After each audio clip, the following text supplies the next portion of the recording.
So here's how things are going to go tonight. We're going to start with our school board candidates, and then we'll transition to city council candidates. Each candidate's going to have 1 minute to introduce themselves and 30 seconds for a closing statement. And I am not looking at this. Great. So what will happen here is I, as the moderator, I'll give a verbal cue to indicate when a candidate may begin speaking. And Persephone, our timekeeper, will provide visual cues to the candidates. And those cues will be visible to attendees as well. We have a symbol to mark 20 seconds left. Can you show that, Persephone? And let's see, is she on, Kazuki? Hello? Yes, she's on. Okay, yeah. So the little symbol with the exclamation point means 20 seconds left. And then we also have a symbol for stop speaking. Can you show that, Persephone?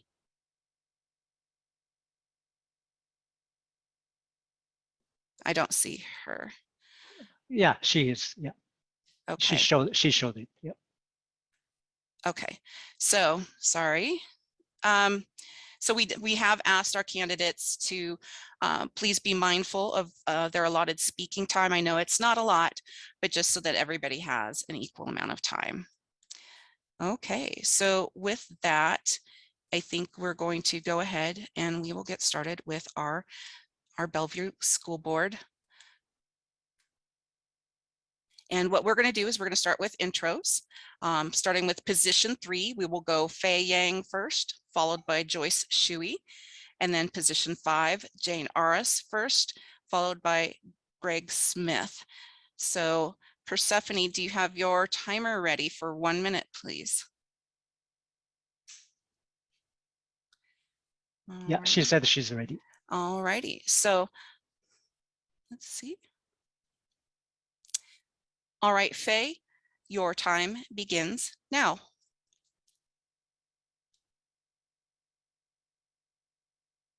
Sorry. She hasn't unmuted yet. I will just a moment. All right, I thought that's what you were doing. Yes, I will. Okay. Just a moment. Okay, yeah, I see. Yeah, sorry about that. Hi, everyone. Thank you so much for having me here tonight. My name is Faye Yang. I'm a frontline healthcare professional.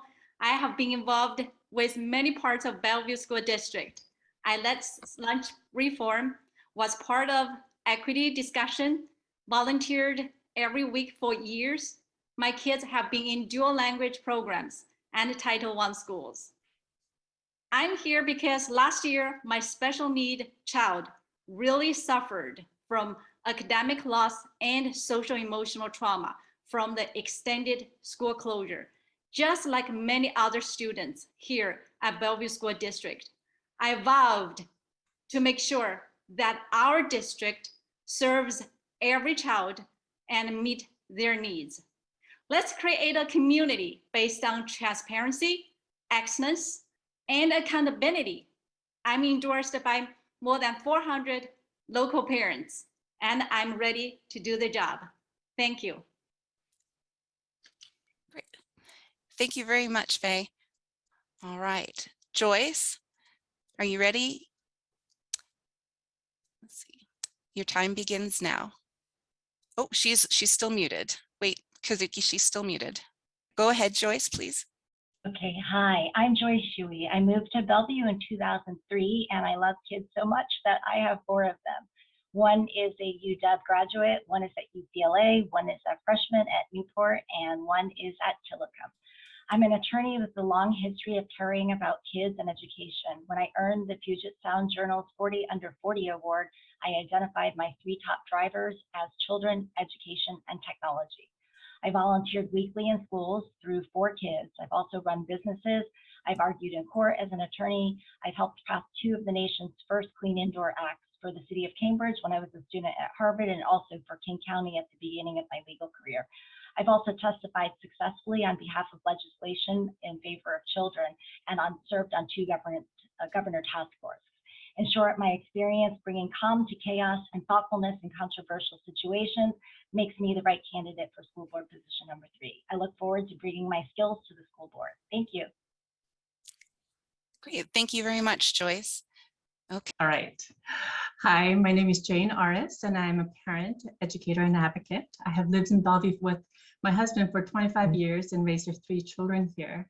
Our youngest is at Sammamish High School. At age 8, I was adopted from Korean orphanage, and I didn't know a word of English, but my 3rd grade teacher made me feel capable, supported, and safe.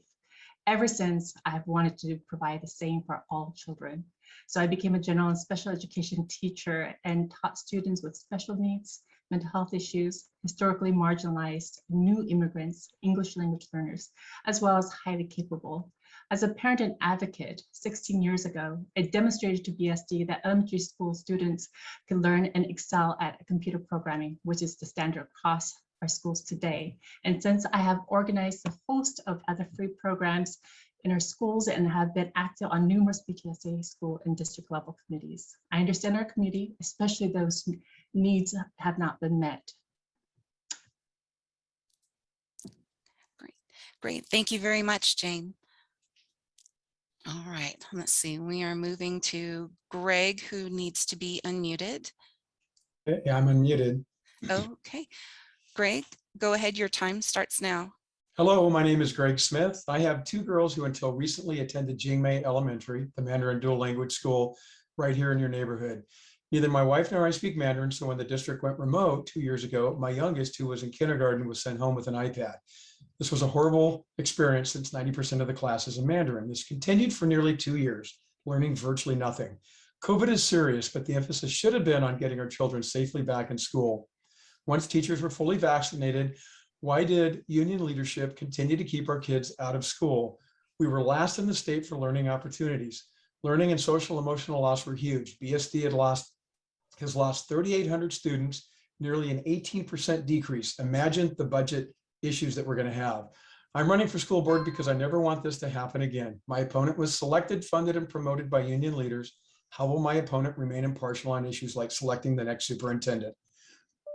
Even the Seattle Times questions this. I will be impartial and represent only our community.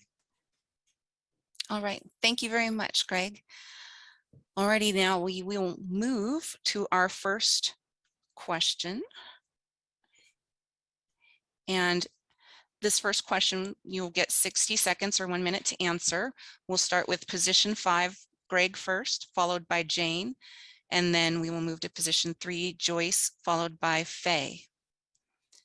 All right, and the question is, one of the primary duties of the school board members is to select the superintendent after conducting interviews and receiving input from the community. The Bellevue Education Association, or BEA, proposed removing that responsibility from elected school board members and giving it instead to a community committee that would be comprised of BEA representatives, community affinity group members, parents, and only 2 school board members. Please explain if you support or oppose that proposal and why. And Greg, we will start with you. Your time starts now. Well, as soon as you're unmuted. Can you unmute him? Your time starts now. Okay, well, thanks for that question. That's a great one. So that is selecting the next superintendent is actually one of the core duties and responsibilities of the board. So why BEA, the union, came forth with that demand, I don't know. There was this was a June 11th letter that they had submitted, and they not only wanted to select, but they wanted to hire the next superintendent. And that's just not within the realm of their responsibilities. There needs to be clear delineation between responsibilities between the union, the board, and the district. And that is not one of their duties. Now, one of my concerns is that I know my opponent, Jane, she was asked this question by the Seattle Times, and her response was that she was unsure. And I will just say that even the Seattle Times was concerned about that. The Times said, and I'm quoting here, but hiring, supervising, and evaluating superintendents are core responsibilities of any public school board. The only reasonable response for a potential board member is a resounding Greg, no. I have to stop you there because your time is up. Thank you. Okay, you bet. Okay. Can you unmute Jane?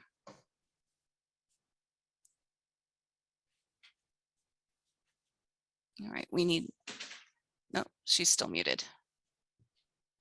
Okay, Jane, are you ready? Your time starts now. Oh, thank you for the question. I am proud to be endorsed by Seattle Times. And yes, they did ask me this question.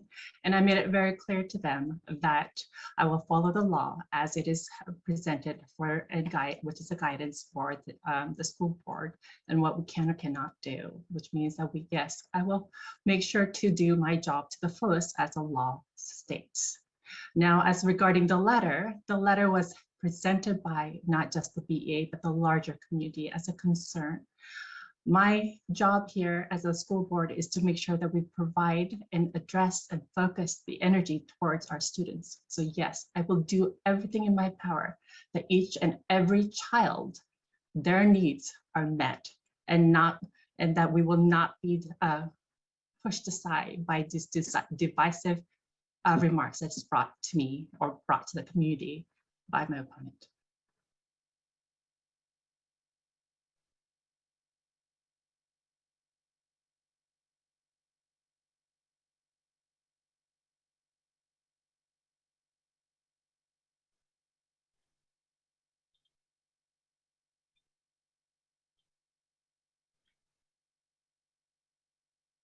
Are you guys ready for me? Sorry, I had to mute myself to, I had background noise at my house.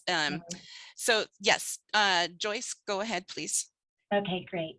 As a correction of fact, because the question was posed in a way that suggested that it was only the Bellevue Education Association that signed that letter, it was several different organizations. I believe it was even 10 different organizations. It included Nutrition Services, it included Educators for Justice, and it included affinity groups such as the Asian Pacific Islander Affinity Group. And what I read in that letter was a lot of, it was, as everybody acknowledges, a very difficult year. And what I read in that letter is a lot of pain and frustration and frankly fear. And so what the Seattle Times said in endorsing me is that I understand nuance. And nuance means that you look beyond the letter. I do not agree, and I do not believe that the intent was that it would only be certain people making the decision because the law requires it for it to be the board. But to me, the principle was that community members should have a role, and I believe that to be very much the case. Thank you. Great. Thank you very much, Joyce. Let's see, where's Faye?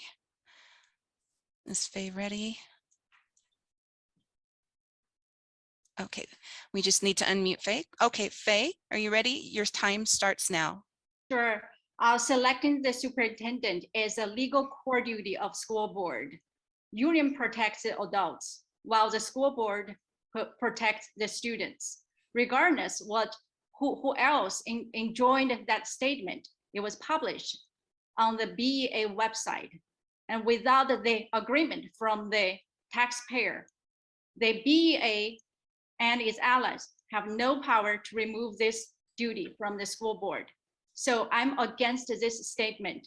So me and other 4 non-union candidates issued a joint statement back in June, announcing that we're opening against this statement. It's very important for our nation to have a separation of power. So Greg and I have the common goal that we want to restore the balance of power that we have lost during the pandemic, which is so essential for us, for the school district, to put the students back first. Thank you very much, Faye. All right, everyone, we're going to move to our second question. And we will be starting with position 3, Faye, followed by Joyce, then position 5, Jane, followed by Greg. The question is, many of the families who opted to remain with virtual learning this school year have expressed great dissatisfaction with Edgenuity as the virtual academy option. What will you do to improve the learning experience of the virtual academy students for the remainder of this school year? And what will you do to help students who fell behind during the previous year's district-wide virtual learning?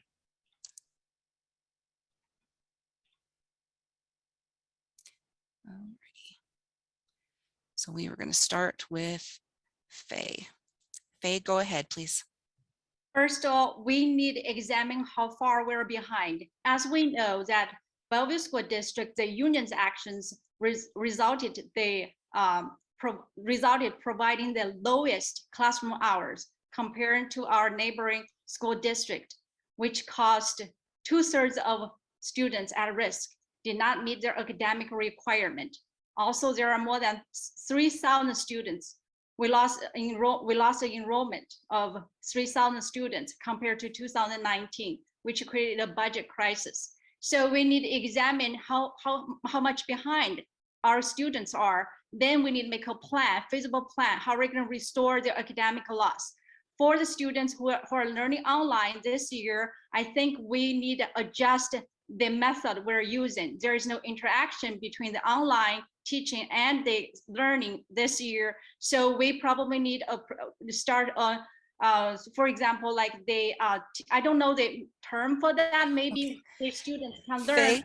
Faye, your time is up. I need to interrupt you. Thank you very much. Joyce, I see you're unmuted. Go ahead, please. I'm sorry, Heidi, would you mind repeating the question? Absolutely. Let's see here. Many of the families who opted to remain with virtual learning this school year have expressed great dissatisfaction with Ingenuity as the virtual academy option. What will you do to improve the learning experience of the virtual academy students for the remainder of this school year? And what will you do to help students who fell behind during the previous year's district-wide virtual learning? Great, thank you.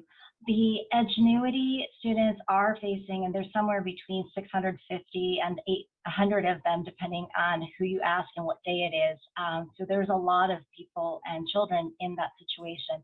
They do, objectively speaking, face a lot of challenges that the in-person children are not. And the two biggest obstacles that I see are that there's no live or interactive real-time conversation between the kids and the teachers, and there's no peer interaction. So the first thing that I would do is continue the effort that Bellevue is making on increasing both of those.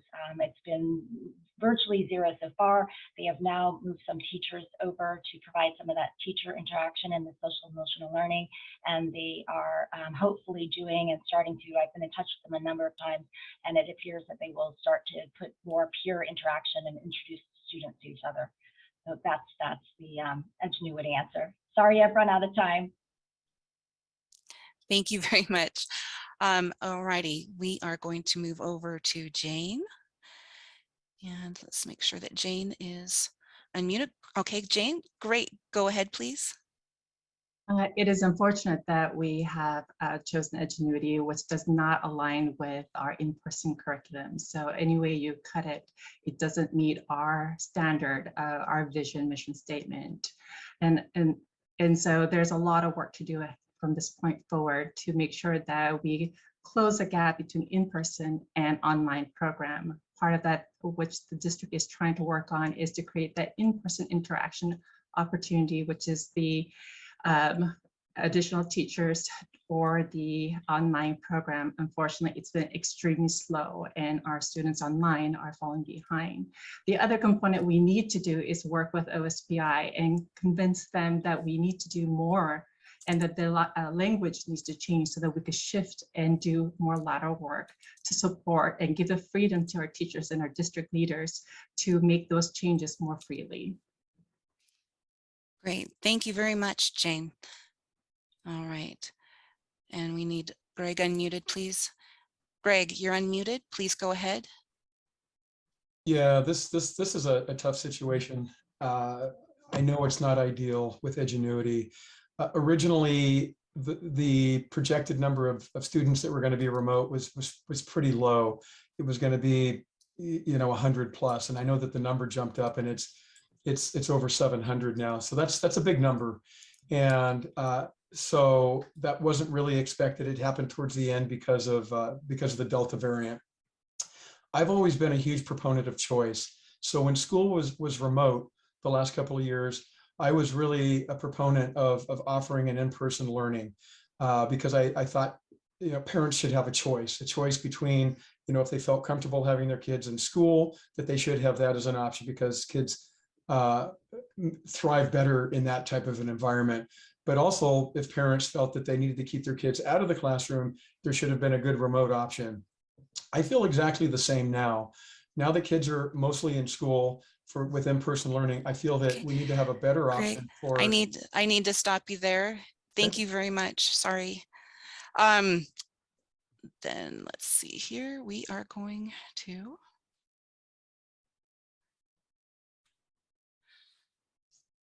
Oh, goodness. Okay.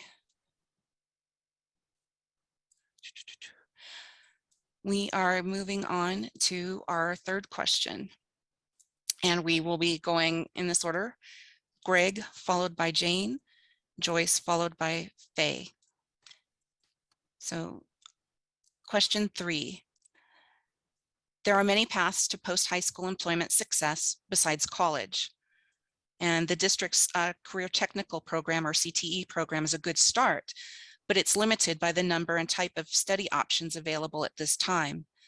Currently, only students with individualized education plans, or IEPs, are being exposed to those other options via field trips to the local technical colleges and trade schools.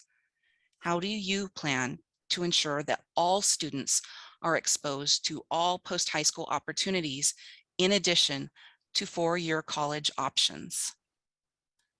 And we will start with Gregg. I think it's important, super important. I think it's great for those students that are college bound or want to go to college. We should, motivate them and educate them so they can be as successful as possible once they go to college. But there's nothing wrong with trades, with working with your hands, and many students just aren't interested in going on to college. I know when I was in high school, I took it was an auto mechanic course, and we took apart a V8 engine and put it back together. It was fantastic. What you learn by using your hands can be invaluable. So I think we need to do a much better job of not hyper focusing on trying to get everyone to go to college. Let's look at each student. Let's look at where they're at. Let's look at what their aptitudes are, and let's let them decide where they want to go. And make sure we've developed programs, wood shop, carpentry, mechanics, you name it. These are programs that need to be reintroduced, and I think field trips and really introducing these kids to these programs is what we should be doing. Thank you. Thank you very much. All right, Jane, go ahead. It takes more than college graduates to make a community function. There are many fields that we rely on, which requires not a college degree, but a technical or vocational training. In addition, nationally, only 40% of a high school graduate attend four-year college immediately after high school. Therefore, we need to put more emphasis on and promote vocational and tech opportunities. As a BSD community, we have created a fantastic school mission and vision statement, which states we will serve all students. Through the statement, BSD has also increased VOTEC options. Some of these options offered in our school district is Cisco certification, culinary skills, automotive and welding, and also, yes, running start. As a school district, we do a fantastic job on putting on positive message about universities and colleges. We now need to step it up and do a better job of marketing VOTEC career options, because majority of our students will need some form of this. And rest of us in our community need these people to make our community function. Great, thank you very much. All right, and we are moving over to Joyce, I believe. My two favorite classes in middle school were wood shop and cooking. And those are two classes that I still use today, both some woodworking and cooking. The UK also for decades has had that really strong CTE focus. My mom is familiar with, and I've known about that since I was a child. My husband also was a president at Lake Washington Institute of Technology, where I got to know the really gifted chef there really well. I absolutely am a supporter of CTE and exposing all kids and giving all kids the option to that. Like Jane, I agree that we've got needs for all different professions in society, and all children should have access to learning about all of them. I'd like to just add that for equity reasons, we just want to keep an eye that we're not tracking certain kids into some areas and other kids into others. But with equity in mind, it's a great thing to have. Thank you. Great, thank you very much. All right, and it looks like Faye is, all right, do you want to reset the timer there, Persephone? All right, and it looks like Faye, you're unmuted and your time starts now. I believe our school district meet each single student's their unique need. Also, we need to help each one of them find their passion, not necessarily by their academics. So technical schools are cost effective and students can learn by practice. It has easier admission requirements. Flexibility and convenience are key benefits of these programs. Of course, practically, it's easy to get a job before graduate. So the Bellevue School District need to offer the opportunity, make it available to the students who have such passion, and also expand this program for other students if they are looking for different paths, but we should make it available for all of them. Thank you. Great, thank you very much. All right, we're going to move on to question 4. And we're going to start with Faye, followed by Joyce, and then Jane, followed by Gregg.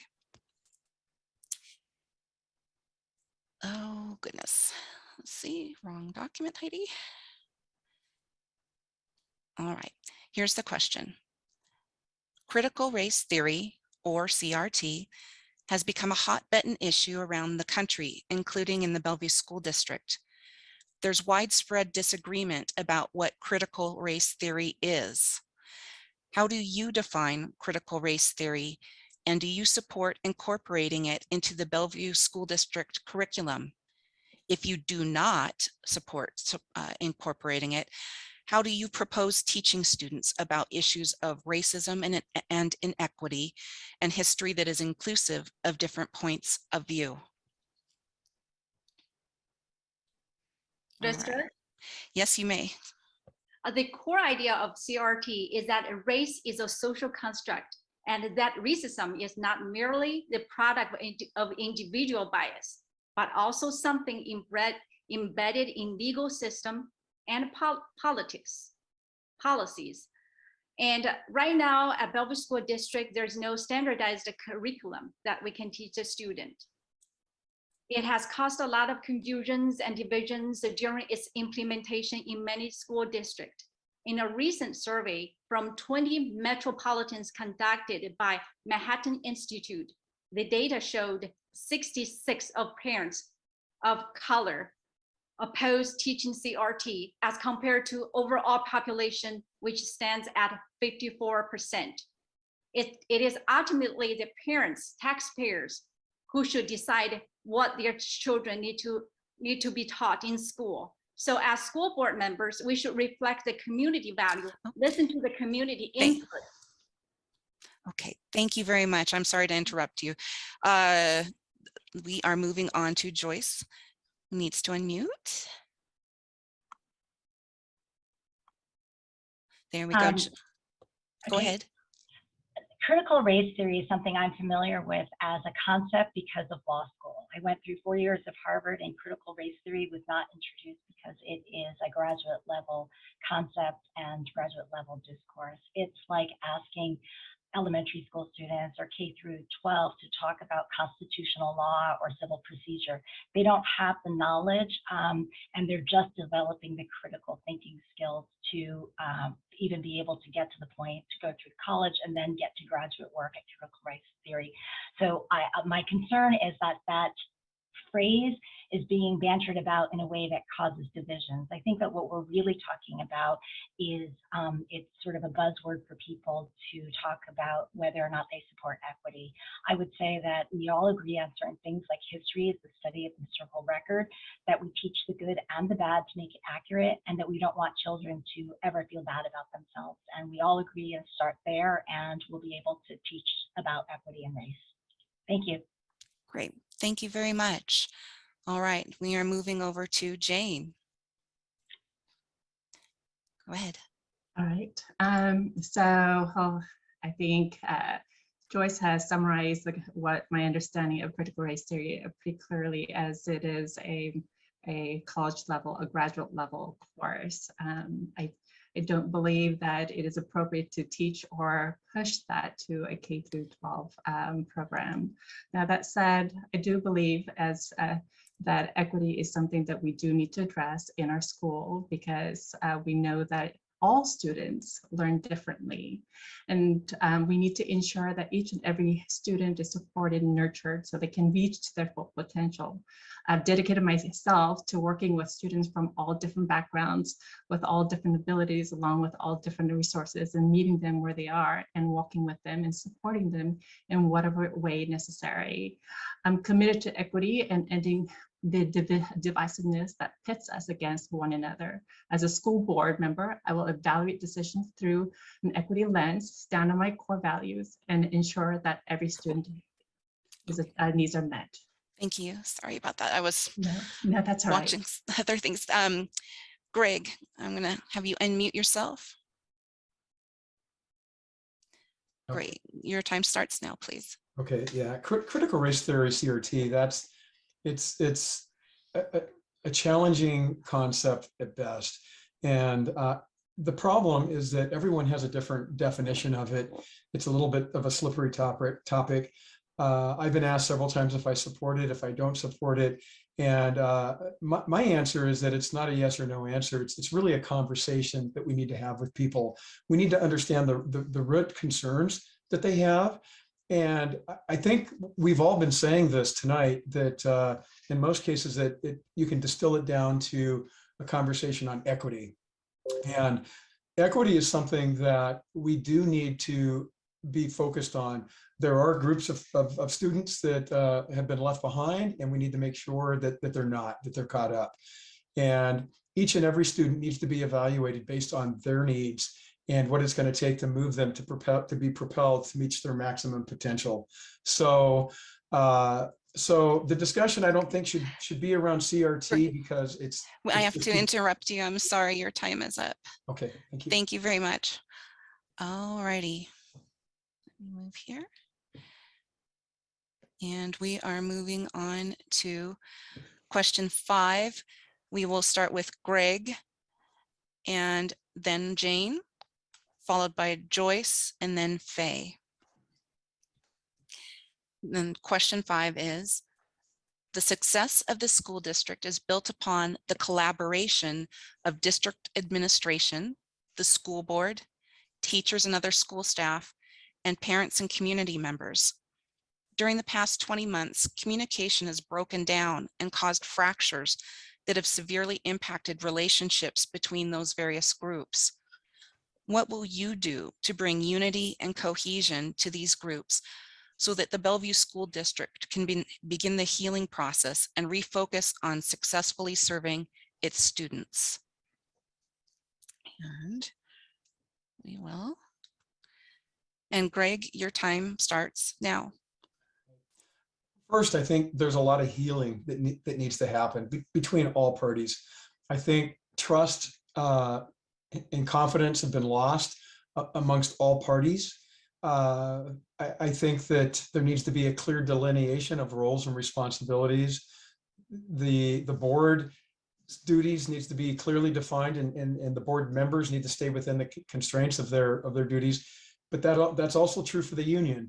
And a problem that we've had, I think, is that the union has overstepped, the teachers union has, and I'm really specifically talking about the leadership of the union, they've overstepped their boundaries in a number of different ways. For example, wanting to take control over selecting and hiring the next superintendent.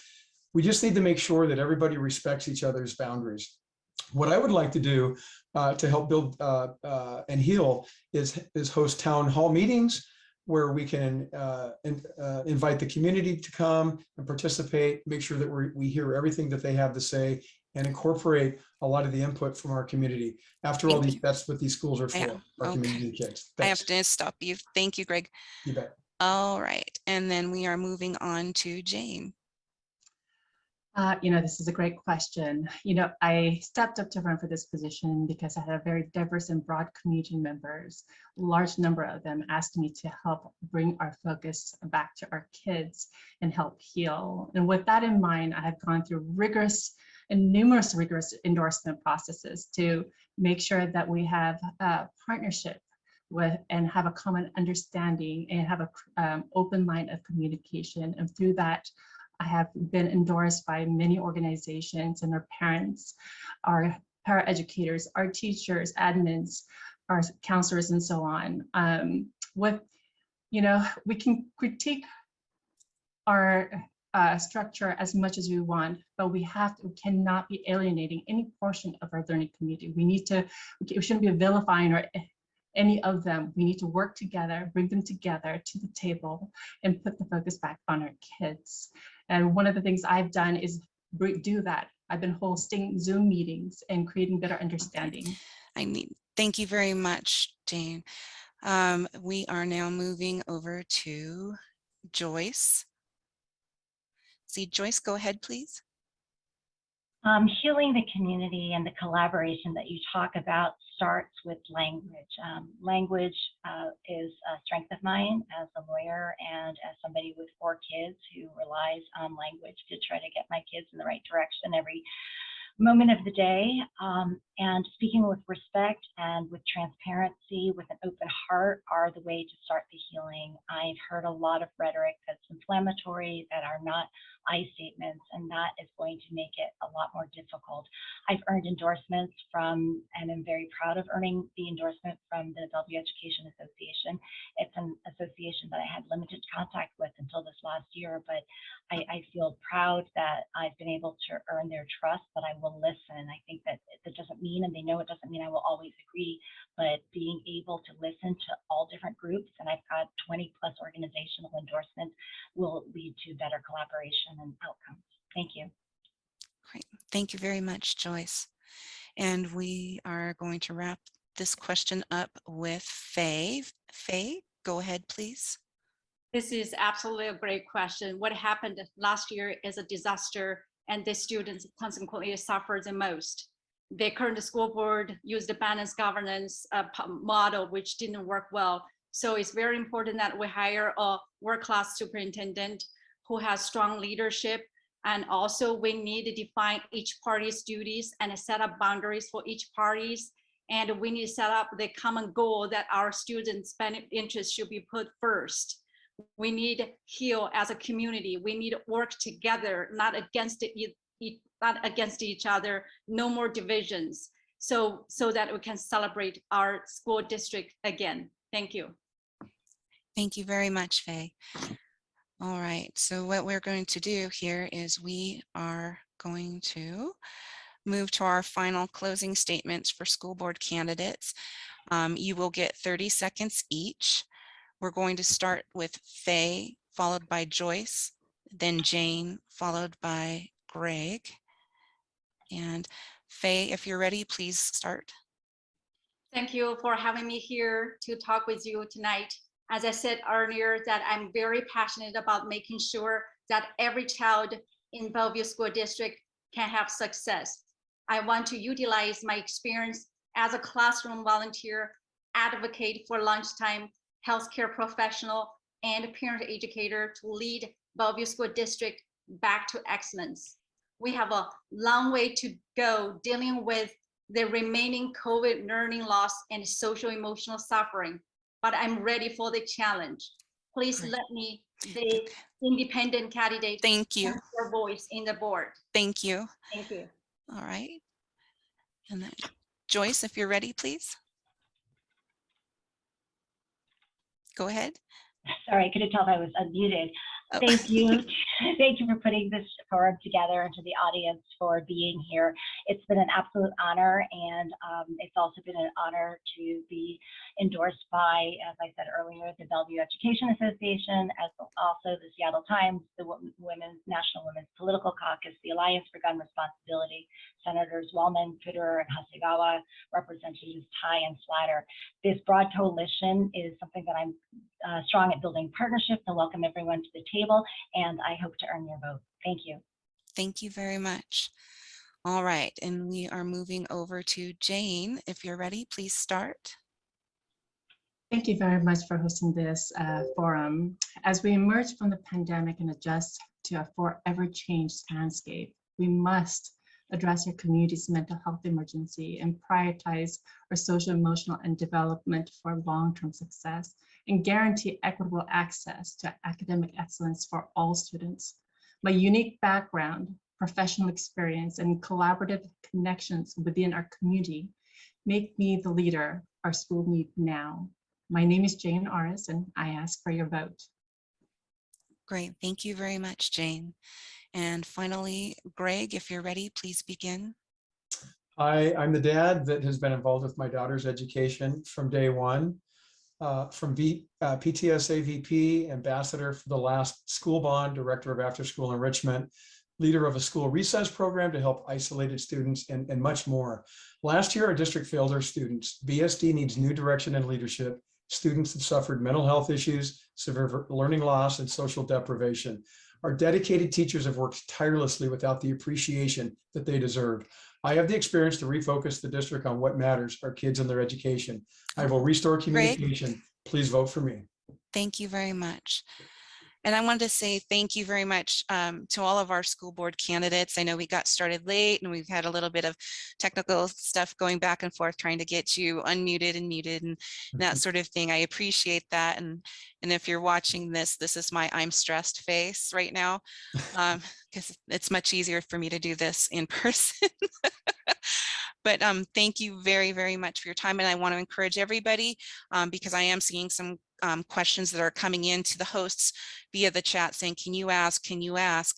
And the fact is we aren't going to be asking additional questions, but we do encourage you to contact a candidate directly if you want clarification on a question, or if you have that was asked tonight, or if you have additional questions, please do contact the candidates. So best of luck to you all in November. And so thank you. So we are going to move on to, and just, well, 10 minutes late, not bad, I guess. Move on to our Bellevue City Council race here. And let me pull up because okay, Heidi, just to make a quick announcement for the candidates for the city council. So you can to make it smoothly, you can either stay unmuted once you are unmuted, or you can mute yourself, but then I will unmute 20 minutes before your 20 seconds before your turn. So then you please unmute yourself 20 seconds before. Okay, that's so that we can move smoothly. Great, thank you for doing that, Kazuki. So what we're going to do is we're just going to go in order of the positions. I'm going to start by each of the candidates is going to get 1 minute to introduce themselves. We are going to start with position 2, which is Conrad Lee and Dexter Borbe. Then go to position 4, which is Ruth Lipscomb and Jared Nieuwenhuis. And then position 6, which is Gina Johnson and Lynn Robinson. So let me go here because it'll be Conrad first, followed by Dexter. So Conrad, you have 1 minute. Please go ahead and introduce yourself. Thank you. I'm Conrad Lee. Over the past 27.5 years on the City Council, I'm the fiscal hawk for lower taxes and against wasteful spending, supports public safety and excellent quality of life, who budgets only what we need, not what we can tax. Bellevue has gone through many changes, from bedroom community to major urban employment center, from being a little white community to a city over 50% of its population non-white and 40% born outside the US, including myself, a proud American by choice, an immigrant from Hong Kong. Change does not happen overnight. When I first ran for council, the city's population was less than 10% ethnic minority. With vision, passion, and commitment, and the attitude of not giving up, and support from the people, we have grown up gracefully. The exciting part is that we are still growing. With technology and global talents, unbridled opportunities, the future is bright, especially with our young people who are smart and sensitive. What we need is Great, guidance Conrad, and I have to encouragement. stop you there. Thank you very much. Thank you. Thank you. Dexter, please proceed. Go ahead. Hi, good evening, Newport Hills. I'm Dexter Borbe, running for Bellevue City Council. I live in Somerset with my wife and 3 children who go to Bellevue Public Schools. We love the schools, the parks, and our diverse community. After graduating from MIT, I worked in corporate and will bring management skills and strategic thinking to council. Now I'm a local business owner and part of the fabric of our community. Bellevue is reaching an important stage in its development and needs a fresh voice and new energy on council. As we grow, I want to ensure our residents enjoy a good quality of life, effective transportation, and feel safe in their city. I am running because I want Bellevue to be a city where our children can grow up and live in. My key issues are housing and affordability, transportation and environment, and access to services, including public safety. The Seattle Times has endorsed me after previously endorsing my opponent, signaling that in these times of change, we need fresh, energetic leadership. I hope I can show you too why I would be of better service to Bellevue. Thank you very much, Dexter. Now we are going to move on to Ruth. Ruth, please go ahead. Hi, I'm Ruth Lipscomb. I moved to Bellevue 38 years ago, right after I graduated from college. I worked at Microsoft as one of the first women engineers when the company had just over 300 employees. I left that job after 10 years when my daughter was young, and I've been a full-time community volunteer ever since, working with dozens of organizations and serving in leadership positions on many nonprofit boards. I've seen our city's population double since I arrived, and I love what Bellevue has become. I feel like I've grown up with the city. We're now a vibrant and diverse metropolis that's drawing people from all over the world, and that's very exciting to me. Bellevue has a thriving economy, but we're starting to see the challenges that growth brings. I'm running for Bellevue City Council because our city has the talent to solve big problems when we elect the right leaders. I believe I can provide the strong leadership, the problem-solving skills, the work ethic that Bellevue needs right now to keep this a place where families want to raise their kids. I'm looking forward to talking to you tonight. Thanks. Thank you very much, Ruth. All right, Jared, if you're ready, please proceed. All right, good evening. Well, I was first elected to the Bellevue City Council in 2017, and then 2 years after that, I was elevated by my colleagues to deputy mayor. And as deputy mayor, I've always promoted the Bellevue way of values of transparency, compassion, citizen involvement, and nonpartisanship. At the heart of how we work to reach consensus on critical decisions that maintain our city's high quality of life and services. Our growth is expected to continue increasing, and we need thoughtful, pragmatic leaders on the council that listen to residents and build consensus. We need leaders not blinded by ideology or national narratives. Our city council must continue to respond effectively and with urgency to the needs of our residents, and to do this effectively, we must have nonpartisan leaders running our city. Some of my endorsements to date include Washington Bikes, Bellevue Firefighters, Labor Unions Affordable Housing Council, Eastside Business Alliance, but I'm the first and only candidate to ever be endorsed by the Bellevue Police Officers Guild and the Bellevue Police Management Association. I look forward to the conversation this evening. Thank you, Newport Hills. Thank you very much. Gina, if you're ready, please proceed. Yes.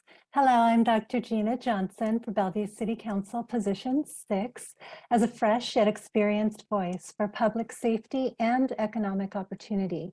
I hold a healthcare MBA, serve as a board member with Bellevue Network on Aging, work as an integrative physician, live in Old Bellevue, and enjoy outdoor conservation. My diversity of background and experience reflects the vision of Bellevue with Hispanic heritage, birth abroad, a multicultural family, and a deep value for community. I'm attuned to neighborhoods and businesses seeking answers to traffic congestion, housing inequity, rising crime, and even deferred park maintenance related to economic recession and government policy. With your vote, I will work to keep Bellevue strong, safe, and open for business with infrastructure and housing aligned with growth, economic development, well-funded emergency services, lower taxes, expanded green spaces, and vibrant cultural richness. Thank you very much. Thank you. All right, Lynn, please proceed. Well, good evening. My name is Lynn Robinson, and I've been a Bellevue resident for 24 years. I've been on the Bellevue City Council for the last 7.5 years and mayor for the last 1.5 years. You know, when I first ran in 2013, my goal was to create an equitable opportunity for everyone in Bellevue to have a high quality of life. And in my opinion, equity begins with housing and education. Bellevue has emerged from COVID as one of the strongest economies and real estate markets in the country, but we still have more work to do. We need leadership that will address our growing homelessness problem with compassion and action, grow our affordable housing stock, and tackle our climate goals while maintaining our robust economy. I will continue to advocate for more parks and green spaces, more opportunities for people to live near where they work, and I will maintain a focus on equity, diversity, and inclusion so that everyone in Bellevue has that opportunity for a high quality of life. Thank you very much, Lynn. All righty, so we are going to move on to our first question, and we are going to start with Lynn, followed by Gina, then Jared, followed by Ruth, and Dexter, followed by Conrad. So the question, let's see here, our question is, this has to do with traffic, which is a big topic. Traffic congestion is consistently ranked as the #1 concern of residents, according to the city's own surveys. The Transportation Commission has recommended removing Comprehensive Plan Policy TR2, which reads, "Strive to reduce congestion and increase mobility." The suggested replacement policy contains language promoting multimodal transportation, but fails to address reducing traffic congestion as a goal. With Bellevue's projected growth in the next decade, should reduction of further congestion be a goal? And if so, how do you plan to make it happen? Well, that hasn't come before the council yet, but that recommendation I have problems with, to take out the words reduce congestion, because we have a levy that the citizens pass that is geared for reducing congestion, as well as safe routes to schools and more ped and bike paths. So I don't see how we can take that as a goal out of our plan and intend to continue using the levy that is intended to be used for decreasing congestion. And we've done about 15 projects a year since that levy passed. It's been very productive. You see new crosswalks, you see new roadways, new turn lanes, and new roundabouts. They're doing an excellent job. So congestion is a huge focus for me. I know, having lived in Woodridge for over 20 years, and the cut through traffic that was going on there, and I know this neighborhood experiences that as well.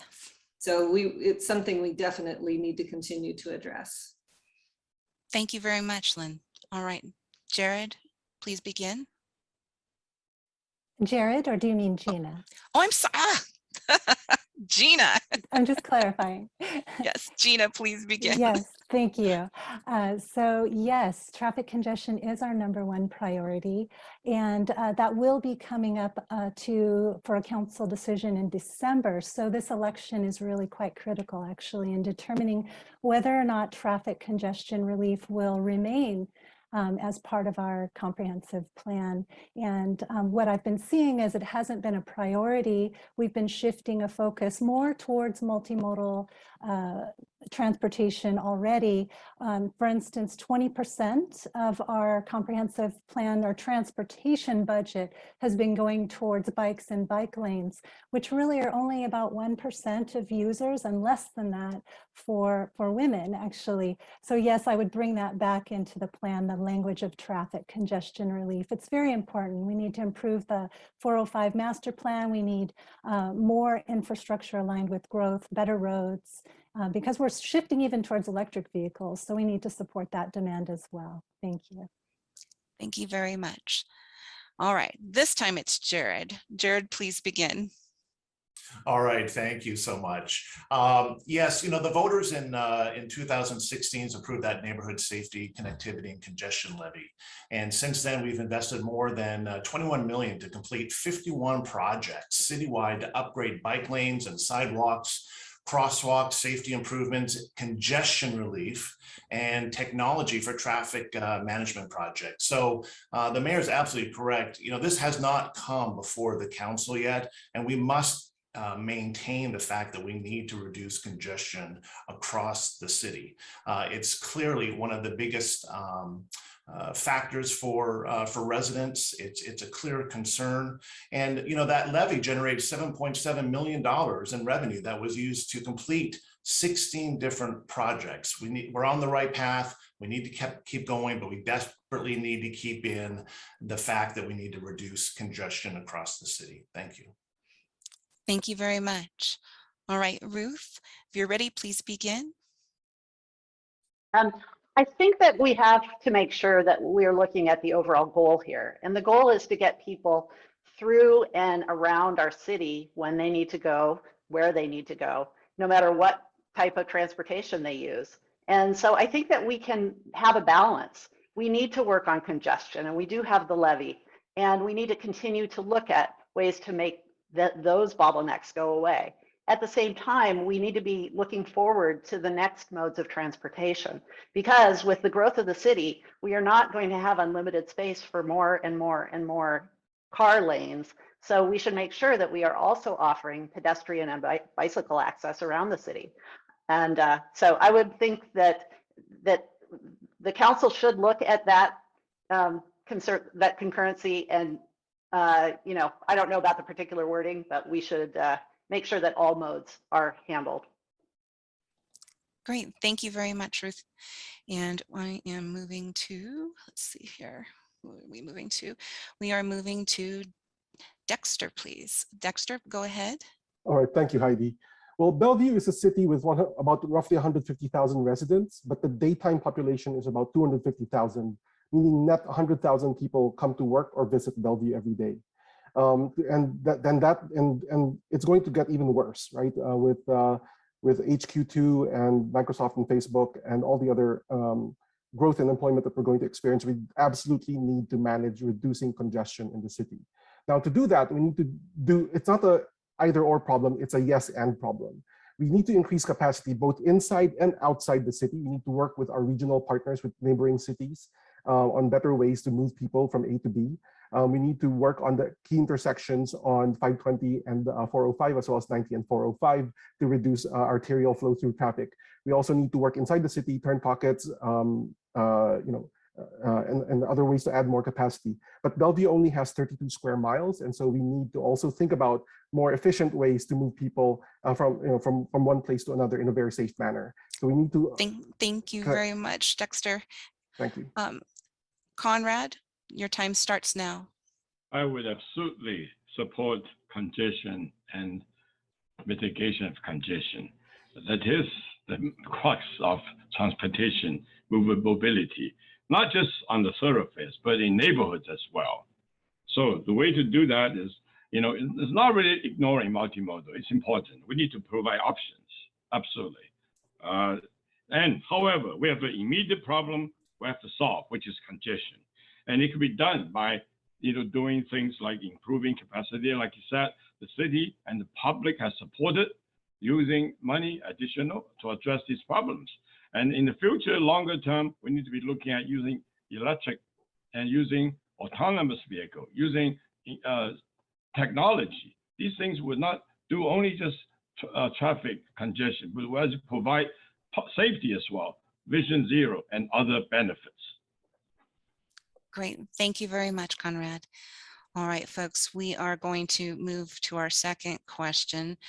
And we will start with, let's see, Ruth, followed by Jared, Gina, followed by Lynn, and Conrad, followed by Dexter. And this question has to do with economic development. And the question is, the city has made very large infrastructure and economic development staff time investments to ensure the vitality and prosperity of downtown, the Spring District, and the upcoming East Main and Wilburton transit-oriented developments. Each quarter, council members ask the economic development staff to offer help to the neighborhood commercial districts and the small businesses there, but each quarter it ends in lip service. Bellevue promotes itself as business friendly, but does that apply only to tech companies and the gem areas of the city? Please address the inequity of resources devoted to Bellevue's business and commercial districts. What would you do to solve that? So, and we are going to, let's see, we will start with Ruth, if you're ready. Thank you. I think that this question is really important because our city can't be as vibrant as it needs to be if all we're focusing on is big businesses in the downtown core or the other areas that you mentioned. I think we need to have a diversity of businesses of all sizes, from everything from, you know, the Microsofts and Facebooks all the way down to the mom and pop shops. And they need to be spread throughout the city. And all of the things that we've just talked about with traffic are going to be impacted by the fact that people are having to drive longer distances to get to the services that they need. If our neighborhood commercial areas were developed better, then people would have the equivalent of a 15-minute city where they could get everything they needed within a small space. So I do think that we do need to focus more on developing well and in appropriate ways those neighborhood commercial areas. Thank you. Great, thank you very much. And Jared, please proceed. Okay, thank you so much. Yeah, I think sometimes, you know, what happens in downtown or the Spring District or any of those growth corridors sometimes make the headlines. And why not, right? There's some of the bigger companies around the world, global companies having a footprint here in Bellevue. You know, I don't believe there is a specific lack of interest by the city to work with businesses and economic development areas throughout the city. There clearly is. Can the city do better? Yeah, I think we probably can. But you know, we want everyone to succeed in the city of Bellevue, and the city of Bellevue has been throughout the region known as a very business friendly, and that goes from, again, the Fortune 500 companies to the small mom and pop shops and small restaurants. We want everyone to thrive. All right, great. Thank you very much. And we are moving over to Gina, please. Gina, go ahead. Yes, I would agree that we do appear to have this vibrant global footprint and sort of a world-based economy, but it does visibly seem to be heavily emphasized in the downtown core and in now the Spring District, where there's even very visible public announcement with the vibrant new offerings in those areas. But then I think of Newport Hills, and when I drive out there and I talk with the neighbors, you know, I see that you don't have the same level of services within your neighborhood core. And I was also just looking that in 2018, and actually for years before that, there's been discussion on revitalizing your local area, your shopping area there. And we do need to get back to focusing on that. And, you know, there's discussion of neighborhood mixed use, where we bring in more housing and more businesses, live work concepts, work from home concepts. There's a way we can build out our city and be more equitable in how we spread our economic development. Thank you very much. All right, and moving over to Lynn, please begin. You know, as a small business owner in Bellevue for 20 years, I think small business is the heart and soul of our community. And that is what makes Bellevue such an enjoyable place to be, all the different small businesses that we have. And I'm really proud actually of the work that our city did to support small business during COVID. We did grants programs. We hired a company to come in and specifically help minority and immigrant-owned businesses in our community so that they could still be here when we weathered the COVID storm. We supplied PPE, we gave business advice. So we did a lot of work, and we have retained a lot of our small businesses that would not have been able to get through this on their own. But we do need to focus on neighborhoods like Newport Hills, because the potential here is just fabulous. It's one of my favorite neighborhoods, and if I were living here, I would love to work up on this hill and be able to walk to and from work. So thank you very much. I appreciate them.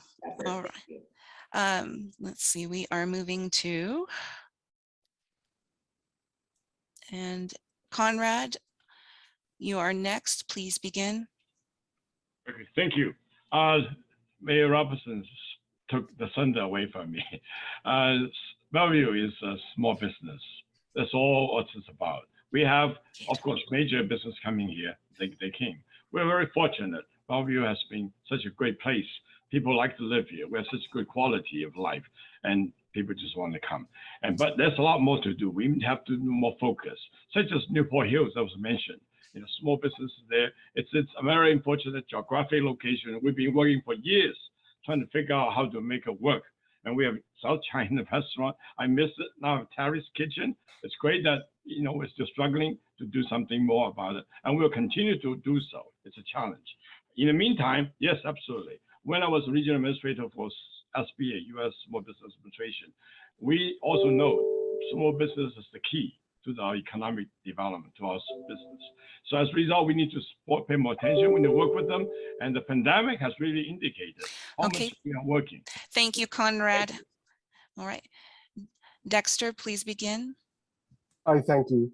As a small business owner, I think this question means a lot to me. I recognize that small businesses deliver a lot of services to the residents and people who work in the city. And it's pretty important. While we love being this kind of global employment center for large global companies, we also need to make sure that the importance of local small businesses is not ignored. And I am in favor of the 15-minute city. I would love to have amenities close to where people live. It both reduces the transportation demand, but also makes the quality of life better when you don't have to go very far to get your dog groomed or to get that medicine for your daughter in the middle of the night. I would love to look at how we are basically allowing for these small businesses to occur in different neighborhoods in the city, and make sure that each area has the proper attention it deserves in order to be supported for this. Great, thank you very much. We are going to move on to our next question, our third question, and we will start with Dexter, followed by Conrad, Lynn, followed by Gina, and Jared, followed by Ruth. And this question has to do with affordable housing. So the affordable housing strategy had a technical advisory group, and that technical advisory group found that accessory dwelling units, both attached and detached, will do little to create affordable housing in the city compared to other strategies. Yet in the recent sub-area or neighborhood area plans for Northeast and Northwest Bellevue, both of those strategies were included against the neighborhood's input as a means of creating affordable housing.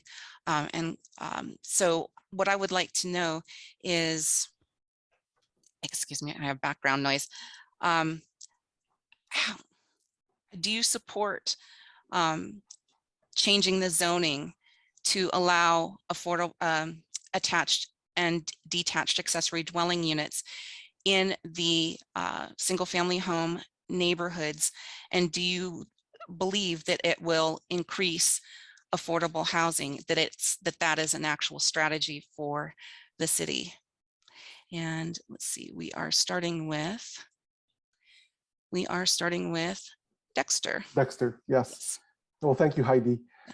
Actually, well, just a point in fact, accessory dwelling units are already allowed by housing ordinance in the city.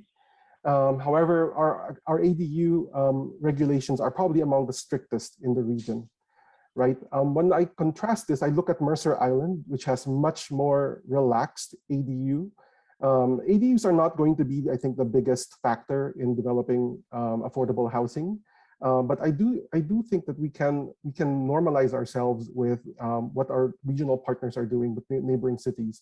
Mercer Island remains a very attractive and desirable place to live. They do have ADUs. They don't force people to have ADUs. I don't think it's something you force in housing and in zoning.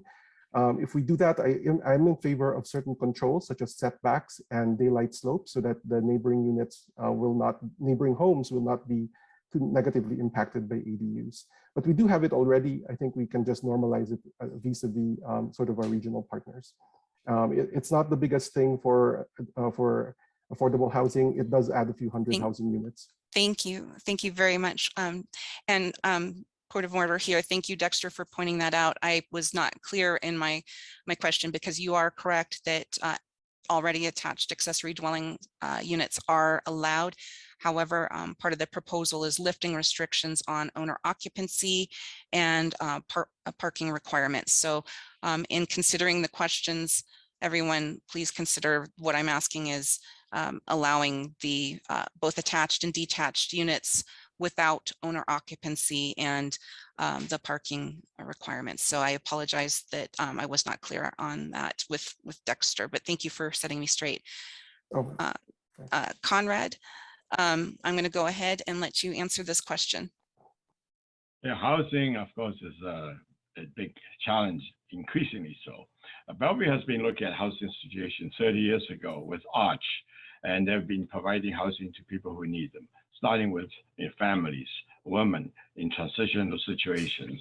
And we are now looking at more people, including men, that need a place to live. And we have people who live in Bellevue for many years, even including myself, getting older. We need to have options of housing. And housing prices are going up. And we have people who would like to move here, which should be living here. So housing, absolutely. And we have many, many programs, many ways to handle it, to address it. And City of Bellevue is doing it. In the last 6 months, we've done more housing program than any other jurisdiction in the area. So each one has to be looked at separately, individually. And we're looking at very, very closely. We're working toward it. I don't have enough time to go through it all because I see my time is up or close to be. But, we have. Yeah, it is now. Thank you very much, Conrad. All right, we are moving on to, let's see, Lynn, please. So I'm not a huge fan of ADUs and DDUs. I've seen them be done successfully, but more often I've seen them be done where it really impacts the neighborhood. I don't think they're a big affordable housing strategy as they're made out to be, but I do see a place for them, especially for people who want to age in place, whether they want to rent a unit out to help them pay their bills, or if they want to downsize into the unit themselves. The thing that's a challenge for us is that the state is passing laws on this to do with parking requirements and owner occupancy that we are going to have to adopt. We can't veer away from those. So it's going to tie our hands a little bit. So I think we need to be very thoughtful about how we do this if we do implement them into our neighborhoods, and make sure that we do it with a lot of neighborhood input. All right, thank you very much, Lynn. Gina, your time starts. Yes, I'll just reference on Mayor Lynn's comment. So look into HB 1220 so that you can learn about the addition of ADUs and shelter hotels within any part of a city where there's a single family, multifamily, or a hotel. So I am you know, I have some reasonable acceptance of upzoning, which is increasing density in already dense areas. ADUs and DDUs can have a place to support people aging in place, as Mayor Lynn has said. However, without parking accommodations, that's a real problem. And I think it's wiser for cities to look at rezoning the actual lot size that, for example, 2 houses could go in where there was 1. And so you'd have a cottage feel with adequate parking for everyone involved, and you wouldn't disrupt the feel of the neighborhood, because people do have neighborhood agreements and want to keep the character and the feel of their neighborhood and that nice warm, you know, feeling, and also not have spillover parking onto the street or even the boarding house situation. Okay, Thank you. thank you very much. All right, we are moving to Jared, please. Okay, thanks, Heidi. Well, first things first. So the city has already produced about 1,400 affordable housing units since 2017. We've got 700 in the pipeline. We're going to blow past our 2,500 unit goal, which is fantastic. But the reason we have is that we have focused on really 3 critical things. Okay. Partnerships, as Councilmember Lee mentioned, projects utilizing incentive programs, and the multi-tax family exemption. That's really what's created the bulk of that. Now, I'm all for looking at different programs and the ADUs and the DADUs, but really that comes down to what's best for Bellevue, what do Bellevue residents want, and specifically what do Newport Hills residents want for their neighborhood, because they're as attractive as it could be for aging in place and some other scenarios. We need to always keep in mind of protecting the unique characteristics of our neighborhoods in Bellevue. Thank you. Thank you very much. And we are moving on to Ruth, please. I think the issue with ADUs and DADUs is not about affordability, other than the fact that it will add housing that is affordable for families within their families. If a young adult is coming back to live at home and can live in a detached cottage in the backyard, that's very affordable housing for them, because probably their parents are not charging them rent. In the same way, if parents are living with their kids, that's more affordable for that family. I do believe that we should allow ADUs and DADUs, and we should loosen the restrictions, but we should make sure that they are not impacting negatively. And I know that there are places that have done this well, and we could do that also. We can make sure that they fit. The problem right now is that we are not increasing the amount of housing anywhere near enough. So every little bit of housing that we can add would be a benefit to our city. And I do believe that giving our homeowners choices about building a DADU or a small scale duplex on their lot would be useful. Great, thank you very much. I appreciate that. I am looking at, we have just come through. We are moving on to question 4, and we are going to, question 4, we're going to start with Gina, followed by Lynn, then Conrad, followed by Dexter, and then Ruth, followed by Jared. And this question has to do with neighborhood character. Pardon me. All right. So many residents have expressed concern with the teardowns and rebuild, the McMansion rebuilds that are happening in single family homes, many of them in R4 and R5 neighborhoods that tend to be in East Bellevue, Northeast Bellevue, and South Bellevue. For example, here in Newport Hills, we have 7 of them going on with the same builder, one right behind my house that's getting ready to happen. The concern is with these teardowns and rebuilds is the impact to A, tree canopy, and B, the neighborhood character, because these homes are built up to the lot lines. They are very, very large. They dwarf the other homes around them. And then what they also do is they raise the property taxes of the people around them, and eventually people will be forced out by rising property taxes. We have heard that the city cannot because this is private property. The city cannot tell people what they can and cannot do with the property. But the city of Seattle in 2019 changed its zoning and made it so that it was much harder for these McMansions to be built. They put in restrictions on height and other things. So the question is, would you support putting in restrictions that and protecting the neighborhood character? How do you view this as a role, your role as a city council member? So we are going to go ahead and start. We are going to go ahead and start with Gina, please. All right, thank you. Yes, I see this in my canvassing out in the neighborhoods.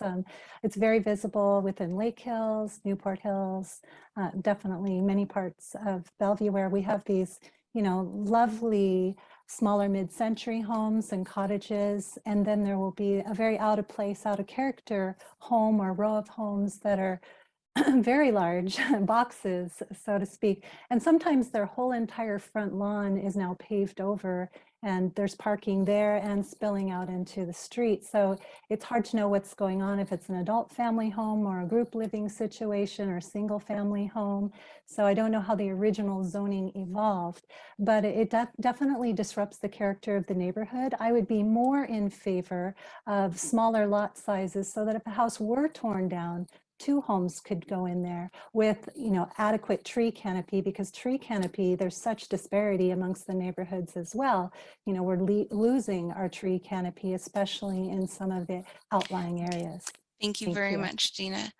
We are going to move over to Lynn.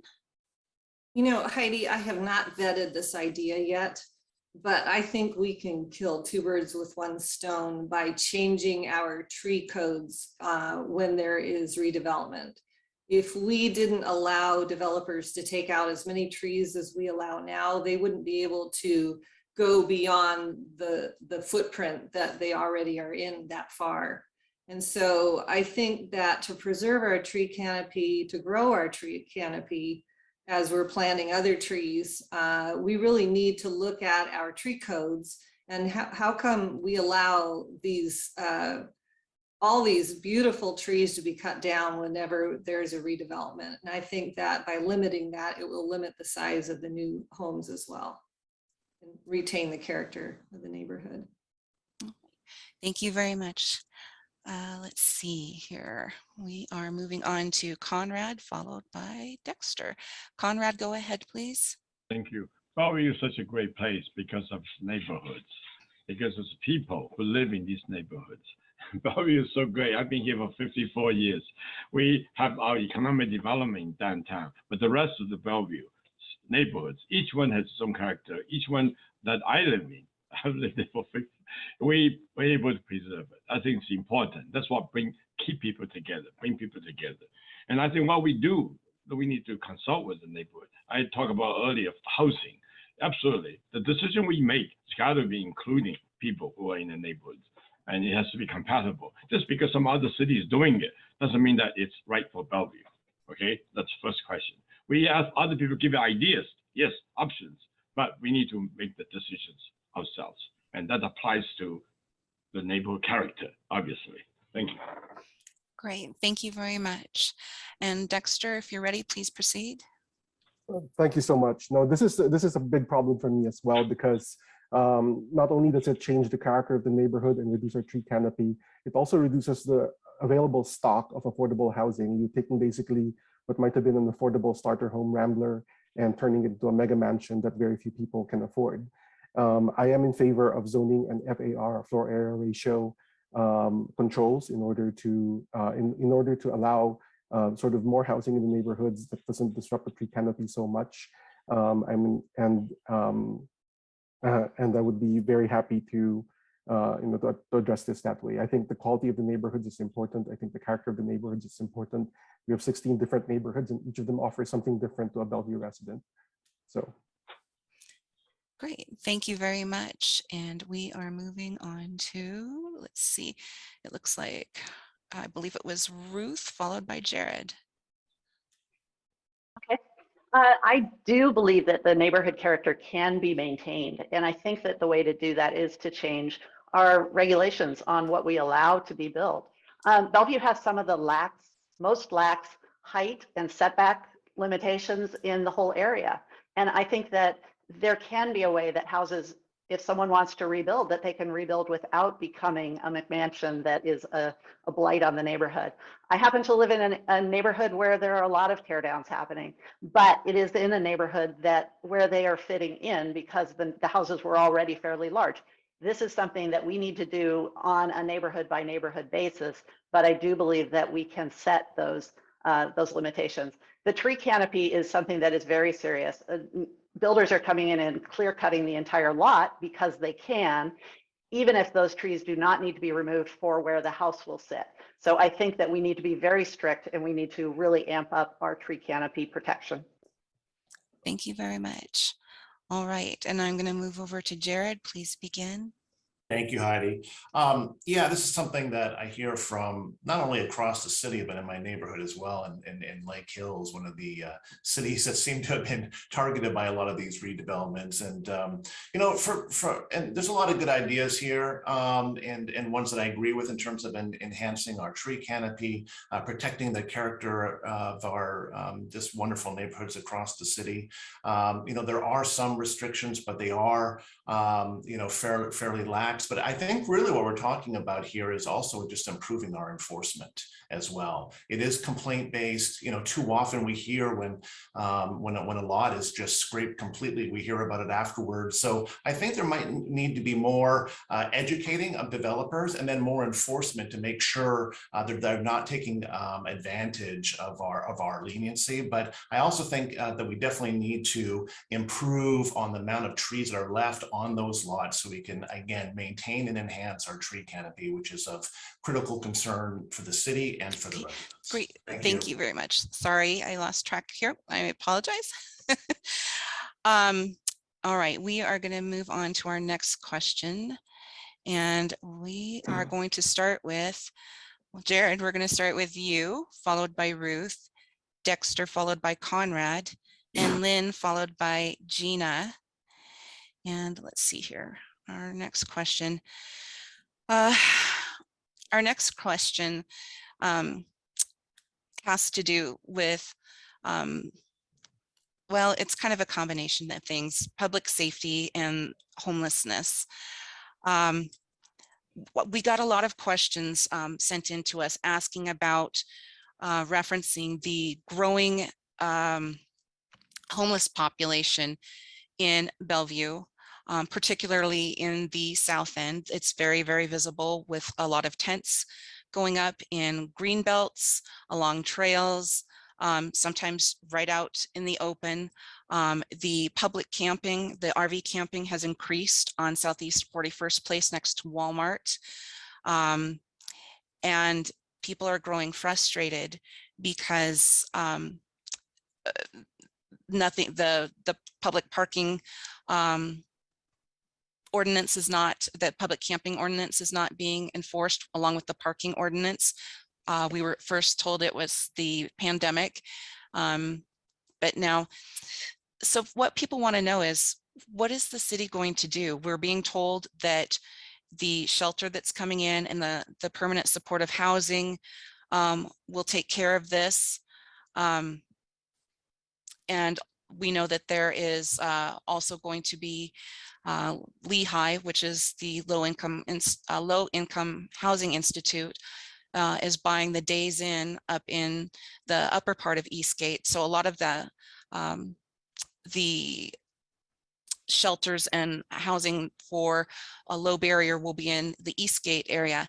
So how does the council, along with the Bellevue Police Department, plan to address this? Because we are seeing here in South Bellevue a huge uptick in crime, and people are very concerned. They would like for you to address that and what you'll do as a council member. So I'm going to start with Jared, please. Jared, you need to unmute. Oh, yeah. Okay, go ahead. Thank you. Well, I was going to say that's a big question for a 1-minute answer, but well, first, the Lehigh, that's a potential acquisition. I want to stress that, you know, that is not finalized in any way, shape, or form. But I mean, bottom line is that we need to enforce our laws in this city. And we cannot do that unless we have options for housing, for permanent supportive housing, for shelters, et cetera. And the city is doing that, right? We already have a 24/7, 365 shelter on 116th. We're developing our Eastgate campus, right, which is CFH has partnered with the Inland Group, the Horizon Housing Alliance, and the Plymouth Housing, developed that 9-acre parcel, which is not only a shelter, but it's also a day center and workforce housing as well. So, but I would think during the pandemic, how do you rightly point out that some lacks, I guess, for the pandemic to allow for some parking for people that were working from home, et cetera. But now that we're coming out of the pandemic, we certainly need to get back to enforcing our laws when it comes to parking. Thank you. Thank you, Jared. And I realize this is a big question for everyone. I just wanted to acknowledge that. Yep. Ruth, go ahead, please. Yeah. We have to make sure that we are not trying to arrest our way out of a housing problem. The reason that we have so many homeless, and over 80% of the people who are homeless on the east side became homeless on the east side, they were living here before they became homeless, is that we do not have enough housing that is affordable. And this is all up and down the income spectrum. This is not just, you know, this is the people who have a car and they can live in the car and they have a job, but they cannot afford $2,000 a month, which is the median rent for an apartment in Bellevue right now. So I believe that we have to deal with the housing problem. And with 12,000 homeless people in King County, this has to be a regional solution. I believe that King County has stepped up by starting to provide more of the permanent supportive housing. The property values will go up when we have enough of the permanent supportive housing that the people are no longer camping in the parks and in the green belts. So I hope that we will look forward to the time when we do provide enough housing, and then we will not have the issues anymore. Great, thank you very much. All right, we are moving on to Dexter, followed by Conrad. Dexter, please proceed. All right, thanks, Heidi. I think nobody wants to have a homeless problem in their city, and I think to solve this problem, we need to address this head on. It's not a problem you can wish away.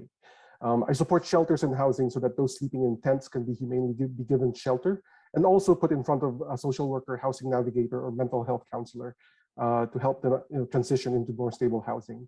I also support safe parking programs so that the people that need to sleep in their cars can do so safely and in basically a managed space. I think homelessness is a much more nuanced problem. Aside from the chronic homeless with mental health, chemical dependency, or prior convictions, there are financial homeless, people who lost jobs, lost housing, or medical bankruptcy, and social homeless, victims of domestic abuse, divorce stays. And each type requires its own solution to transition back to stability. I think we should start with the facts. In engineering, we say start with the givens and work on the frameworks, the root causes, and solutions from there on. And I would like to approach the homelessness problem that way. Great, thank you very much. Conrad, we're going over to you. Please begin. We talked about housing previously. As I mentioned, this is all part and parcel of housing problem. And the Bellevue City has been working on it for the last umpteen years, specifically the last 8 years, talking about homelessness, and because that's becoming a big problem and it's a challenge. And so I think we are coming with solutions like Deputy Mayor said. We've come up with 2,500 units in 10 years and actually exceeding that, perhaps even more. But it's a problem we need to take time to solve. We cannot just throw money at something. We cannot just say, let's put you in some place without having the supportive services. Like my opponent said, you got a mental health, you got police. And you mentioned the question is public safety. It's a very important piece of it. If you don't have public safety, people don't understand it. If you have no solution added, you cannot solve the problem. So you got to do it in a right way, orderly way, thoughtful way, careful way, like Bellevue has been doing under our leadership. Thank you. Great, thank you very much, Conrad. All right, we are moving over to Lynn and then Gina, please. Lynn, go ahead. Yeah, so I mean, homelessness is a problem not just in South Bellevue. It's all over Bellevue, in every neighborhood. It's in every city. It's in every state. We have a real societal problem right now. And Bellevue has been working very hard to manage it but we're way behind the 8 ball, as is everybody. And I think that, you know, as has been mentioned, we need to have that full spectrum of affordabilities in our housing. We don't have any micro housing. We don't have anything for anybody that they can afford under, you know, $1,200 a month for a studio. And only 10% of the housing that we have is affordable to a family earning $80,000 a year or less. So our stock is just terribly dismal. And I'm really excited at the work we're doing right now to look at micro housing in our transit-oriented development that could be $500 a month for a very small space, but it would be your own space. And I think that it's two-pronged. We need to prevent homelessness and we need to address homelessness. Great, thank you very much. And we are going to move over to Gina, please. Yes, homelessness is a growing concern for Bellevue, despite having a full-time homelessness coordinator in Bellevue. We're still seeing the impacts of it. And my concern is that we've taken a compassionate response that has actually not been very responsive or compassionate. And our protected forest areas have problems with encampments that are affecting our wastewater. We have an RV encampment in Factoria that persists, it remains, which affects our stormwater. And so even Seattle has now placed a 72-hour move enforcement on their RV encampments. And so we do have some shelters for people to go to. But not all people will choose to go to a shelter, even if given that option. I do agree we could use micro housing. That would be wonderful. But also I propose a treatment first approach where people actually have access to mental health services and addiction rehabilitation services. Thank you. Thank you very much.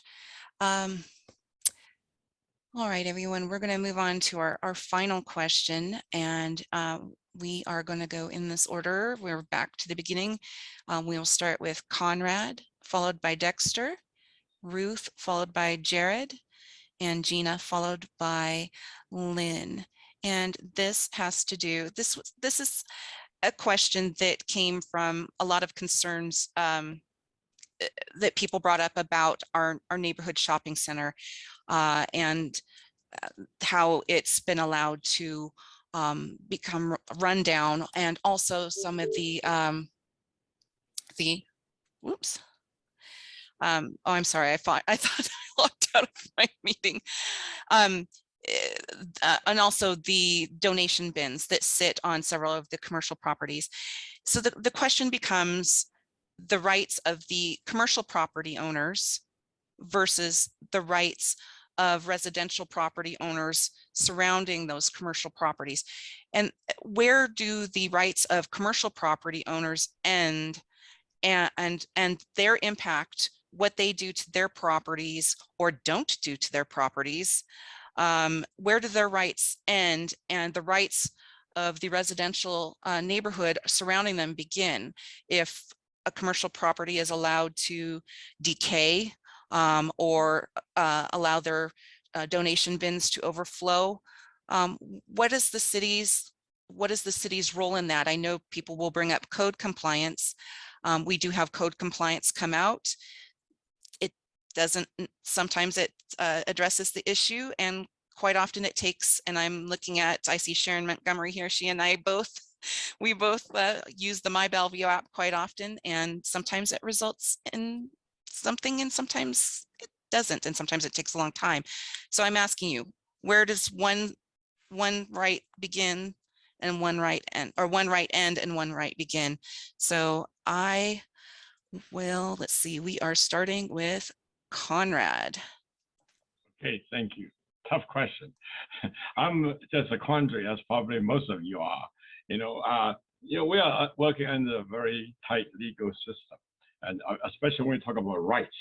And I'm not a lawyer. I'm not even a constitutional lawyer. I mean, we're talking, going through the social change we're looking at. It's all rights. And so we rely on the city attorney and making sure that we're able to do things we can do. Even if we can, if we go through legislation, litigation, how much money are we willing to put on a litigating issue, and who's going to win, who's going to lose. It just doesn't make, so it's a lot of options we have to examine, we have to look into, working through with property owners. And ultimately, it's a private matter between owners and their right to own.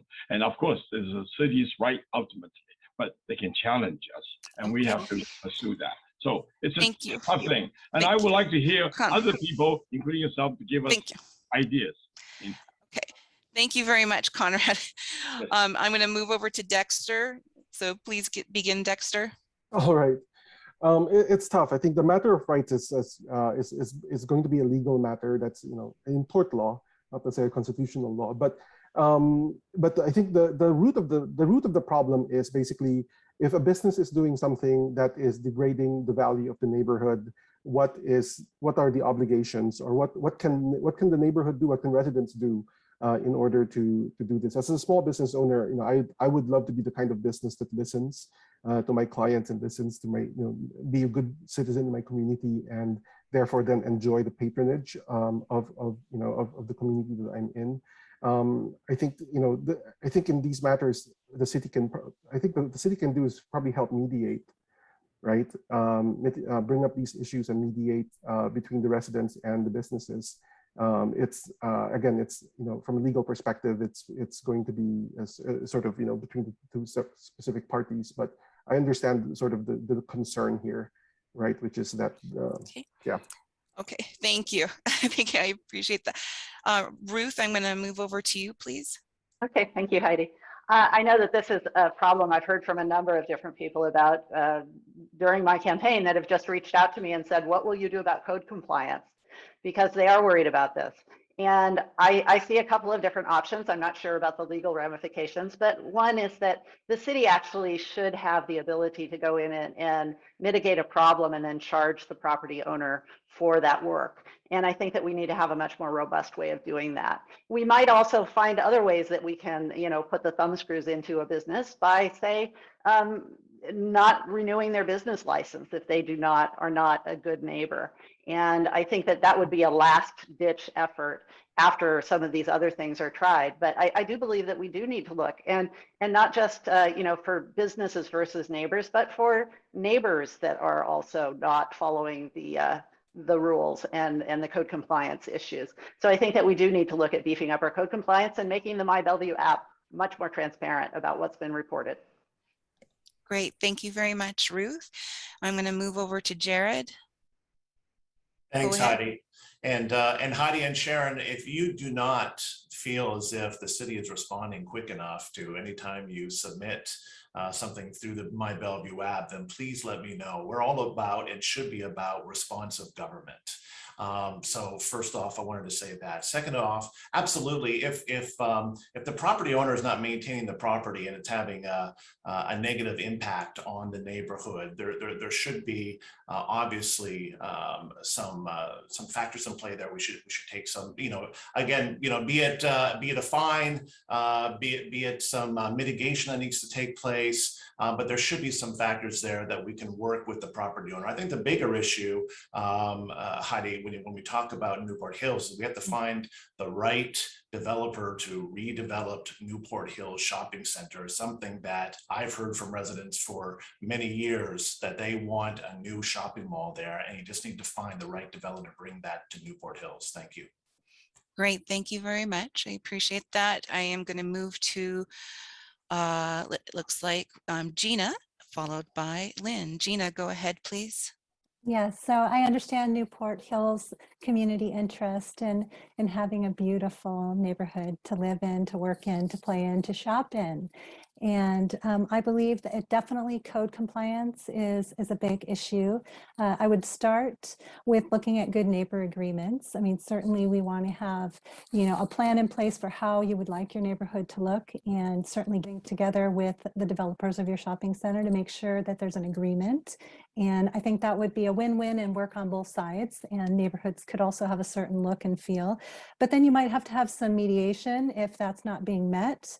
That can help avoid avoid some legal interaction, costly legal interaction. And then also mitigation. It was brought up having the city mitigate and then charge the business. That would be one option as well. And I do like the idea of, telling the business owner that there might be some consequences, but losing business is a significant consequence. So I would imagine that good communication between the neighbors and the business would be important. Thank you. Thank you very much. All right, Lynn, I'm going to move over to you. Well, this is the very definition of freedom, that you're free to do what you want to do until it infringes upon the other person's freedom to do what they want to do. And I think whether it's a business or a residential property, when you have an investment property like this is for the owner, and you don't put money into it, you let it run into the ground and you take property values down with it. That's just not fair to your neighbors or to your community. So it hasn't been an issue that has come before the council, but it has been mentioned before. I think we're very interested in talking with you about how we can address this challenge. And I know in the sub-area plans, this could come up, but if that's too long, please, I hold regular office hours. You're welcome to come in and anybody to talk to me about this and come up with a game plan. Great, thank you very much. And I just wanted to make a note for everybody. Lynn had just mentioned the sub-area plan, which is now, they're now called Great Neighborhood Plans. Newport Hills sub-area plan is, oh my gosh, it was done in 1994, I think it was. And we were supposed to, Northeast and Northwest Bellevue are just wrapping up their updates to their plans. We were supposed to start late summer, early fall with outreach for ours. And when I just spoke to the gals from planning, they don't have a start date at this time. So right now we are on the, we're on ice. But that does give us some time to think about what we want for our neighborhood. And we'll be going through that process with Crossroads when we do go through it. So we are going to move into the closing statements portion of the evening. And that will be 30 seconds for each candidate. We are going to go in order of Lynn, followed by Gina, Jared, followed by Ruth, and Dexter, followed by Conrad. So Lynn, please go ahead. Thanks. I've been in the service of Bellevue residents since I moved here in '97, first as a volunteer in our school's garden club president, small business owner providing physical therapy, home care to older adult clients, chair of the Bellevue Network on Aging, chair of the Parks Board and Community Services, and as council member and now as mayor.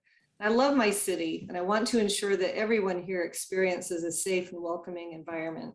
Clean water, fresh air, good public education, access to parks and green spaces, multimodal transportation options, access to healthcare and stable housing. Thank you very much. Thank you very much, Lynn. Sorry, I know it's 30 seconds. Gina, go ahead, please. Thank you. I'm Dr. Gina Johnson for Bellevue City Council, position 6. Let's renew Bellevue as the best place to live, raise families, work, and play. I will work for you to keep our neighborhood safe, our city strong, open for business, and moving forward. I'm supported by residents, businesses, transportation experts, police, fire, healthcare, civic, and regional leaders. I ask for your vote to build a brighter Bellevue together. Join me at drginaforbellevue.com. Thank you. Thank you very much. All right, we are moving over to, I believe it was Jared. Correct. Thank you. And thank you, Heidi and Kazuki and all the Newport Hills residents this evening. Look, Bellevue is thriving. Let's keep it that way. My endorsements represent the diversity of our city, from labor unions to business alliances, from Bellevue firefighters and police to the Humane Society, from Democrats, independents, Republicans, and nonpartisan elected officials, past and current mayors from Bellevue, Renton, Burien, and so many more. But the endorsements that I'm most proud of and the endorsements that matter most to me are neighborhood leaders. Bridle Trails, Eastgate, Crossroads, and Newport Hills. Thank you. Thank you, Jared. I am going to move over to Ruth. Go ahead, Ruth. Yes. I believe we're at a crucial turning point where our city needs active leaders to move forward with pragmatic solutions. I'll bring an energetic style of leadership to the job, one that's transparent and responsive to our city's needs and that never settles for the status quo. I'm pleased to announce tonight that I've received the endorsement of Congressman Adam Smith, our fellow Bellevue resident. We have talked at length about public safety and policing, and he strongly endorses me and my platform. Please see my website for the long list of my other endorsers. I'm ready to get to work for Bellevue. Thank you. Thank you very much. All right, we are going to move to, I believe it is Dexter. Well, thank you, Newport Hills. My name is Dexter Borbe, and I envision a Bellevue that is livable, affordable, safe, vibrant, and diverse. To do this, we need to face and address important issues in our city's path in housing, public safety, transportation, environment, and services. As first-time candidate, I feel honored to have earned the endorsements of majority of our elected officials in Bellevue, including state senators, representatives, and 4 of our 7 sitting council members, including Mayor Lynn Robinson. Just as I've earned the trust of people you elected to represent you, I now humbly ask for your vote to serve you on council. Thank you very much. And we are going to move to Conrad as our final speaker. Thank you. I'm not a show horse. I'm a workhorse. We don't just talk. We have to make things happen. And Bellevue is very lucky to have great people who are engaged, great neighborhoods. And my endorsement is from you who have elected me 7 times. We need proven leadership, people who can get things done. And I ask you to elect me for another term. We have great, great people working together. We can make it even greater. Thank you. Great, thank you very much. And everybody tonight, that concludes our candidate questions and statements. I just wanted to thank everybody, candidates, my timekeeper and Kazuki, all the attendees for coming tonight. Thanks for putting up with my my tech issues here. And I want to encourage everybody to register and vote, and B, to contact, because Kazuki has put the candidate contact information into the chat. Please do contact the candidates to ask more questions, ask for clarification. When we contacted the candidates, as a reminder, I did ask them if they would be willing, because we had so many good questions, whether they would be willing to answer additional questions submitted to them in writing that they could send back and we could post on our website. So those questions that we get back, those answers, we will be posting on our website. And I very much appreciate when candidates do that. There were just so many good questions that went unasked tonight. So again, I just want to remind you, if you're in Newport Hills, we're going to have a general membership meeting on November 16th. We are working on trying to get a really great speaker to come in for that. We will be sending out our ballots to our paid members this year around the end of the month, so that you can vote for next year's board and trustees. And we are looking for people to fill those roles. Kazuki will be president next year. He needs a vice president, secretary, and treasurer, along with trustees. And if you want to know what that all entails, I have served every single one of those roles. This is my 4th round as president.